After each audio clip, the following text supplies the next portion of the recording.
வணக்கத்துடன் pepper and salt அரசியல் என்கின்ற இந்த வலையொலியில் உங்களை சந்திப்பதில் நான் உண்மையிலே பெரும் மகிழ்ச்சி அடைகிறேன். இன்று ஒரு பிரதான களத்தை நோக்கிய செய்தியைத்தான் உங்கள் முன்னால் எடுத்து வைக்கலாம் என்று நான் நினைக்கின்றேன். தேசிய தலைவருக்கு மெழுகுவர்த்தி கொளுத்துவதற்கு தயாராகி விடுங்கள். உங்கள் வீடுகள், நீங்கள் எங்கெல்லாம் இருக்கிறீர்களோ அனைவருமே அவருக்கு மெழுகுவர்த்தியை கொளுத்துங்கள். ஒரு பொய்யான கூட்டம் போலியான நடிகர்களை நடிக்க வைத்து தேசிய தலைவரும் ஈழத்து இளவரசியும் உயிரோடு இருக்கிறார்கள் என்கின்ற செய்தியை சொல்கிறார்கள். இந்த பொய்யான நடிகர்கள் ஒரே ஒரு நாள் வந்து நடிக்கிறார்கள், அதன் பின்பு அவர்கள் காணாமல் போய்விடுகிறார்கள். எனவே நீங்கள் மக்களாகிய நீங்கள் மிக தெளிவாக இருங்கள். இந்த போலியானவர்களிடம் நீங்கள் மிக மிக கவனமாக இருங்கள் என்று மிக நெகிழ்ந்து போய் நேசக்கரம் தன்னுடைய ஒரு கருத்தை பதிவிட்டிருக்கிறது. நேசக்கரம் தொடர்ச்சியாகவே இது போன்ற கருத்துக்களை தான் பதிவிட்டு கொண்டிருக்கிறார்கள். அதில் நமக்கு ஒன்றும் வருத்தமில்லை. ஒவ்வொருவருக்கும் கருத்து சொல்வதற்கான உரிமை இருக்கிறது. ஆனால் தேசிய தலைவரும் ஈழத்து இளவரசியும் இறந்து விட்டார்கள் என்பதை மையப்படுத்தியும் அவர்களுக்கு நாம் மெழுகுவர்த்தி கொளுத்த வேண்டும் என்கின்ற ஒரு வேகம் எடுப்பதற்கும் இவர்கள் இவ்வளவு வேகம் எடுப்பதின் பின்னணியில் என்ன இருக்கிறது என்பதை குறித்து நாம் ஆராய வேண்டியது. முதலாக ஐயா நெடுமாறன் அவர்கள் தேசிய தலைவரையும் ஈழத்து இளவரசியும் உயிரோடு இருக்கிறார்கள் என்கின்ற செய்தியை சொன்ன பொழுது பலரிடம் எதிர்ப்புகள் கிளம்பியது. என்ன ஒரு பொய்யான கதையை சொல்கிறார்கள் என்கின்ற ஒரு எதிர்ப்பு தான் கிளம்பியது. ஆனால் நாம் யோசித்து பார்க்கின்ற பொழுது அதன் பின்னால் ஏதோ ஒன்று இருக்கிறது என்கின்ற செய்தி உலாவர தொடங்கியது. அதன் அடிப்படையில் கடந்த ஒரு குறிப்பிட்ட மாதத்தில் ஈழத்து இளவரசி வந்து கருத்துக்களை பதிவிட்டார். அப்படி கருத்துக்களை பதிவிட்டவுடன் முதலிலே குறிப்பிட்ட ஒரே வார்த்தை, இது ஏஐ தொழில்நுட்பத்தில் அழகாக வடிவமைத்து விட்டார்கள். வாயை பார்த்தீர்களா? பின்னால் இருக்கக்கூடிய அந்த கூந்தலை பார்த்தீர்களா? அதிக ஒப்பனை செய்திருக்கிறார்கள். எங்களுடைய தேசிய தலைவரின் மகள் இது போன்ற ஒப்பனையெல்லாம் செய்ய அறியாதவள், இது பொய்யான ஒரு பிம்பத்தை கொண்டு வந்து விட்டார்கள் என்ற ஒரு கருத்தை சொன்னார்கள். அந்த அதிநவீன தொழில்நுட்பம் என்கின்ற கருத்து அது 2-3 நாட்களில் அடிபட்டு போய்விட்டது. அதற்கு முன்பு எல்லோருக்கும் தெரிந்த ஒரு கதை தான்.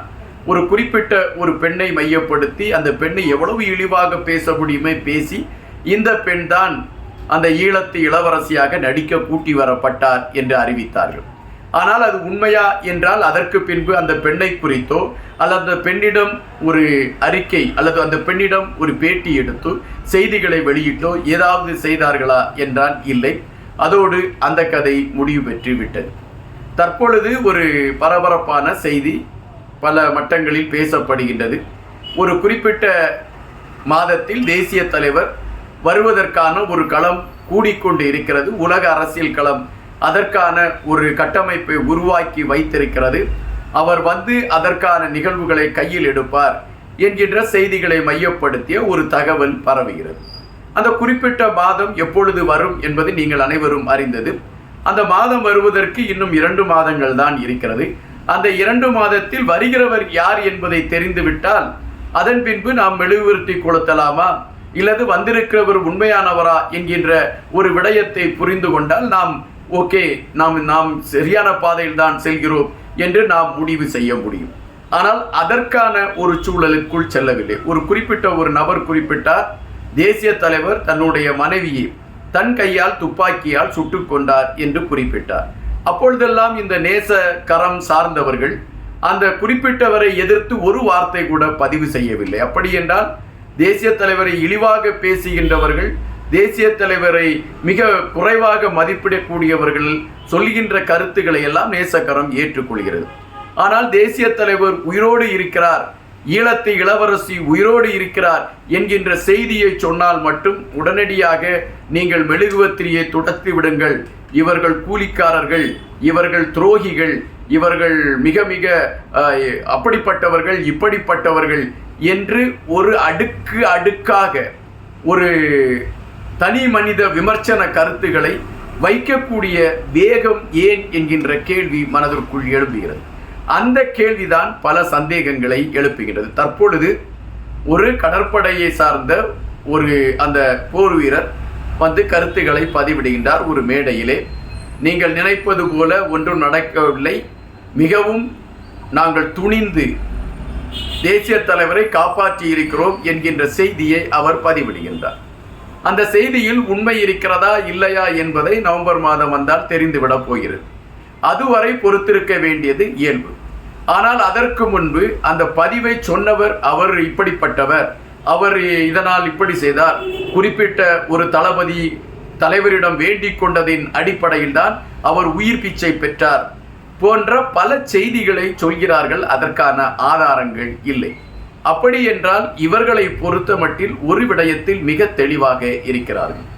உண்மையிலே அவர்கள் குறிப்பிடுவது போல தேசிய தலைவரும் ஈழத்து இளவரசியும் தாங்கள்தான் உண்மையானவர்கள் என்று நிரூபித்தால் கூட இவர்கள் வேக வேகமாக தூங்கிக் கொண்டிருக்கக்கூடிய ஒரு மெழுகுவர்த்தி தொழிற்சாலையில் இருக்கக்கூடியவரை தட்டி எழுப்பி, இதெல்லாம் வேலைக்காகாது, நீ இரவோடு இரவாக எங்களுக்கு நீ மெழுகுவர்த்தி செய்துதான் தர வேண்டும், நாங்கள் கொளுத்தியே தீர வேண்டும், அவர் உண்மையிலே உயிரோடு இருந்தால் கூட எங்களுக்கு கவலை இல்லை, அவர் இறந்தவர் தான், நாங்கள் கொளுத்தியே தீர்வோம் என்ற நிலைப்பாட்டை எடுப்பார்களோ என்கின்ற ஐயம்தான் வருகின்றது. ஒரு குழந்தை காணாமல் போகிறது. அந்த குழந்தை ஏதோ ஒரு விபத்தில் அந்த குழந்தை இறந்து விட்டதாகவே நாம் கணக்கிடுகின்றோம். ஒரு 20-25 வருடம் கழித்து அந்த குழந்தை உயிரோடு வருகிறது என்கின்ற பொழுது அந்த குழந்தையை ஏற்றுக்கொள்ளக்கூடிய மனநிலையோடு தான் ஓடுவோம். அது எப்படி, அதன் பின்புதான் கேள்வி கேட்போம், அந்த குழந்தை எப்படி இறந்தது, எப்படி நீ தப்பித்தாய் என்று.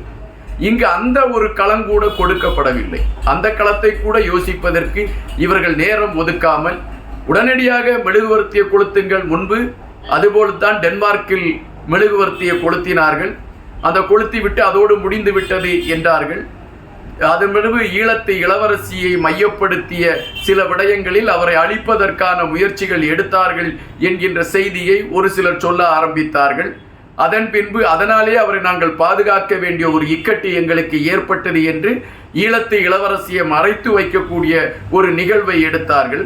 எதற்காக நீங்கள் அவர்களை, அதாவது அவர்கள் உண்மையிலே ஈழத்து இளவரசியாக இல்லாமல் இருந்தாலும் அதை பற்றி உங்களுக்கு கவலை இல்லாமல் ஏன் நீங்கள் அவர்களை அழிப்பதற்கான முயற்சி எடுக்க வேண்டும்? அப்படி என்றால் நீங்கள் எதையோ ஒன்றை வேக வேகமாக மறைக்க வேண்டும் என்கின்ற செயல்பாட்டில் நீங்கள் இருக்கிறீர்கள். இப்பொழுது அந்த குறிப்பிட்ட மாதம் வருகிறது என்கிறார்கள். அந்த மாதம் வந்தால் பலருக்கு உண்மைகள் தெரிந்துவிடும். அப்படி தெரிகின்ற பொழுது, அதாவது ஈழத்து இளவரசியை மையப்படுத்திய செய்திகள் சொன்ன பொழுது அவர் பலருடன் பழகாதவர், அவரை குறித்து பலருக்கு அவருடைய புகைப்படம் தெரியாது, அவர் எப்படி இருப்பார் என்ற செய்திகள் தெரியாது, அவர் 14 ஆண்டுகள் அவரை குறித்த எந்த செய்திகளும் யாருக்கும் தெரியாது. எனவே அவரை குறித்து வந்த பொழுது அவர் பொய்யா இல்லையா என்கின்ற விடயத்தில் ஒரு சந்தேகங்கள் எழும்புவதற்கான வாய்ப்பு இருக்கிறது.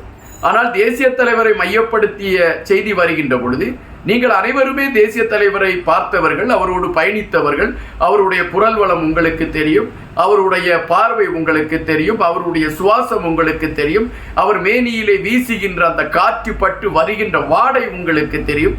அப்படி தெரிகின்ற பட்சத்தில் உங்களுக்கு உண்மையை கண்டுபிடித்து விடலாம், இது போலியா இல்லையா என்று.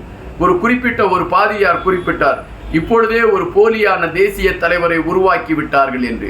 அவர் அன்று வைத்த அந்த கோலத்திற்கு நீங்கள் இன்று வரை, அந்த புள்ளிக்கு நீங்கள் இன்று வரை கோலம் போட்டுக்கொண்டே இருக்கிறீர்கள். கொஞ்சம் அமைதி காருங்கள். அந்த குறிப்பிட்ட மாதம் வரும், அப்பொழுது யார் சொல்வது உண்மை அல்லது உண்மையிலே மக்களை ஏமாற்றுகிறார்களா என்கின்ற பல விடயங்கள் தெரிந்துவிடும். அதன் பின்பு மெழுகுவர்த்தி தொழிற்சாலைக்கு போய் நீங்கள் உங்களுடைய கோரிக்கைகளை வைத்தால் சிறப்பாக இருக்கும் என்று நான் நினைக்கின்றேன். இதில் யாரும் மனதையும் வேதனைப்படுத்த வேண்டும் என்பதல்ல.